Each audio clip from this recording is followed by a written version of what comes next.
absorb them locally. Pode weche mag somo wuon mare ne japuonj nyiminene madongo ariyo ne gin jopuonj. Akelo Misori wacho ni ngimane duto osedagi jopuonj, gino manomiyo ohero mano mar chuo odonje tij mar puonjo.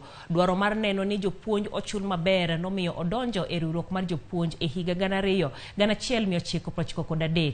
Akelo osekedo ne jopuonj kuom higni buora e telo mopogore opogore ma riwruoge mago mag jopuonj. Judith Omondi miyo Sigand jagoro maduong' mar riwruok mar jopuonj Kupet Akelo Misori. Kuom higni 59 yare nyuolne, nyaka bed ni oseneno, osewinjo bende osetiyo kod ji mathoth e sektani mar somo. Ma Akelo Misori, jagoro maduong' mar riwruok mar jopuonj Kupet. Akelo ni en ng'a kapok nochopo kuma entie sani. Nonyuola 59 years ago. Wuonwa ne japuonj. Nyiminega ariyo madongo mane okwongo nyuola e ot be jopuonj. Ndalo kane jopuonj ma ka idwa neno ng'ama orwakore maler en japuonj. Kuna wacho ni ng'ama ndiko maler en japuonj. Kuna wacho ni an abiro bedo japuonj. Chiama en go mar kedo ne ratich jopuonj kod bero sekta mar somo. Bende nitie nyalo ni nen kod lek koso ne oluwo tiend japuonj moro. Tiende japuonj moro mane affect my life. Nodonje ngimana kabisa to en japuonj mane puonja e lower primary. Niluongo ni Madam Patricia Onoka. To nitiere gik manokete ngimawa ma aneno kakoro onge kuom ji mang'eny masani.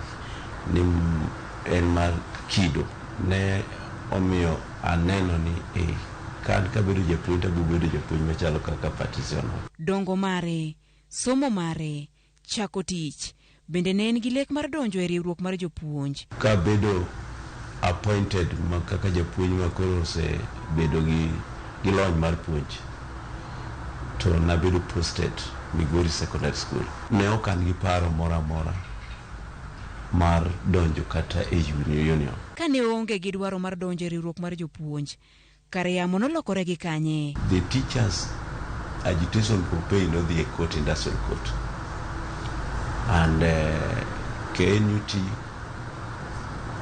gi sirikal ne okoyie.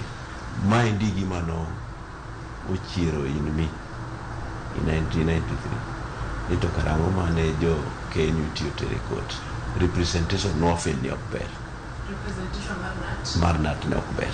Koro kakunga bedo the secretary ma Migori branch, Kupet ko bedo registered proper kendo chako tich.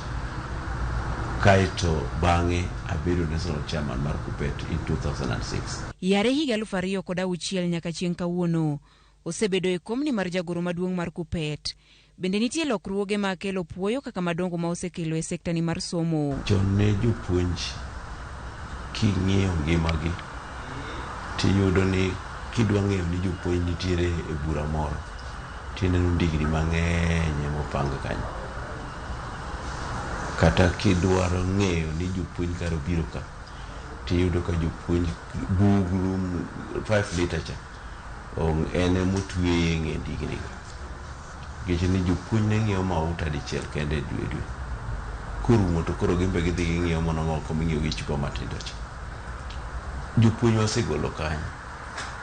Sirikal ne chulo pesa maber ne jok matiye e migepe mamoko mag sirikal.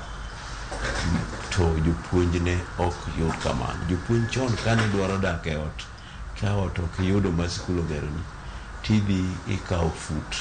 Headmaster dhi manyo nyaka dhi ng'iyo kata kaka kar kamiketo tandani romo, kar jikon to gi kar kamibede. Kukiyudo house allowance mar 15,000 mar 1,500. Kamano to koyudo ni ondiko ni mane endo bende ok ber ni itero claim marino ni malo ti ibedo recovered. Wagolo jopuonj kuno makoro imiyo ji miluongo ni everybody gets house allowance. Kamane licha ahinya to jodalo mane jopuonj aching about 100 kende ni jo group R. Yudo ka jo group R manie puonj kaendi chamo 44,900. To ng'ama nie tij sirikal mamoro machielo jo group to chamo 127,000. Ne wadhi ma harmonize salary. Kaka jalonye weche mag somo, Bende ne en kare mondo mi piny owacho ruch oko somo mar 844. Kata 844 mwaweyo ni ok oyom ahinya. Gima kethe ni wan kaka jo Kenya ma ok wan jok ma oriere. To CBC ni endi to en gima opar maber. Nikech wan bodo dak kaka jok modak e community mag other nations. Community mag other nations ma nyakwa bed competitive. Nyakwa yaw pachwa mondo wambo bede ni wa open to the digital world. CBC emphasize on jok mawa puonjo mondo gingi kaka ginyalo creating jobs or seeking for jobs. Kika jok mokalo kwan maber, jok mokalo physics maber, jok mokalo ma okalo biology maber kendi ibiro gi doctors. To doctors ma ok nyal yawo osiptende gi giwegi nigi dwaro man mondo ndiki gi. Od Akelo en ot ma jonyuol duto gin jopuonje. Giduto giriwore mar loso tich bang' rutaya.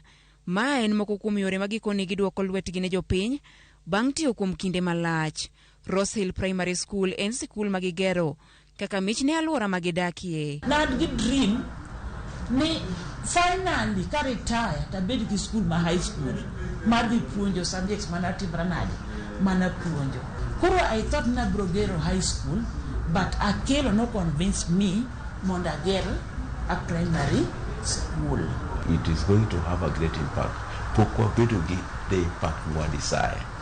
Emomiyo for the learning environment of 21st century, I will still continue to sponsor that. Gijambende kaka piny koro dhini ka retire to nego bedi kariera godhiambo. To nyithindo werna, it will be so nice. Tich matek mar riwruoge mag jopuonj neno kendo e kindegi ma jo Kenya ne golo paro mar bero sekta mar somo. Kupet kod Nat ne oloso lipode mathoth mamoko ema otigo e duoko jopuonjre mag junior secondary skunde mag primar. Judith Omondi, Ramogi TV.